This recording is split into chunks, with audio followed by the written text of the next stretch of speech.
Hey there, I'm Roman. Thanks for tuning in. Today's anime report is on the first episode of Call of the Night.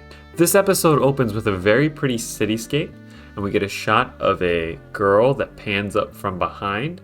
It's surprisingly a lot less lewd than it sounds. It just looks nice. Then we cut to a guy just kind of wandering this city during the night. It sounds like he's having a hard time in middle school and with sleeping. A girl confessed to him at school, but he's not really interested in dating. He seems to have gotten socially ostracized for turning her down. So instead of going to school, he skips and spends his nights wandering the city.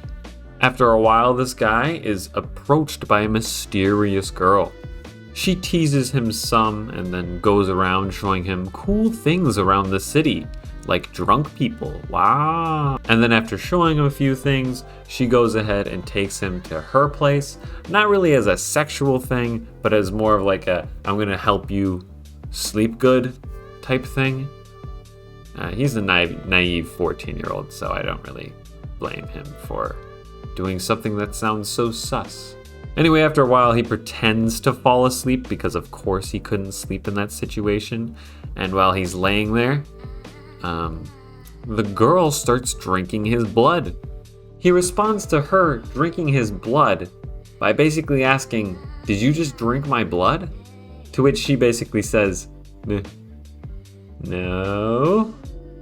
He doesn't buy it though, and they end up talking about vampires and stuff, and he's taking the whole thing very well, which I kind of like. There's certain times you'll see fiction and it's like any normal person would be like, that's a vampire, that's a zombie. But sometimes in fiction, they're like, what could it be?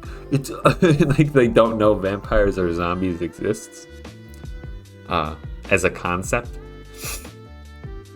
And he's 14, so it makes sense that he's just not surprised that there's a vampire. And he's also kind of a weirdo type dude who's like, okay, yeah, I'll hang out with a vampire. He doesn't have any real friends, so this is the best he's got. Anyway, they talk about the rules of being a vampire. And one of the most important rules is that you don't become a vampire when a vampire drinks your blood unless you are in love with the person who drank your blood. Then you become a vampire. All right, and then they hang out some more and they bond and he talks about life and stuff. And then he's like, hey, you should make me a vampire. And she's like, what? Listen, kid, we can hang out and we can do fun stuff, but I'm not gonna try and make you fall in love with me. Go ahead and fall in love if that's what happens. I guess though, you taste really good, so I don't really mind. And then they like fly around with her vampire powers, and they basically commit to making this a regular thing that they do together. And that's pretty much the end of the episode. This show has great ambience. There was a lack of music much of the time that really added to the atmosphere. Every shot in the show is very stylized, either looking very purple or very colorful in some other color, or being very washed out on purpose. And I like that, you know? It's nice having that style. The only thing I really feel like critiquing visually is the use of 3D models. Some were mostly fine, but others just looked like PS2 renders of buildings that were purple.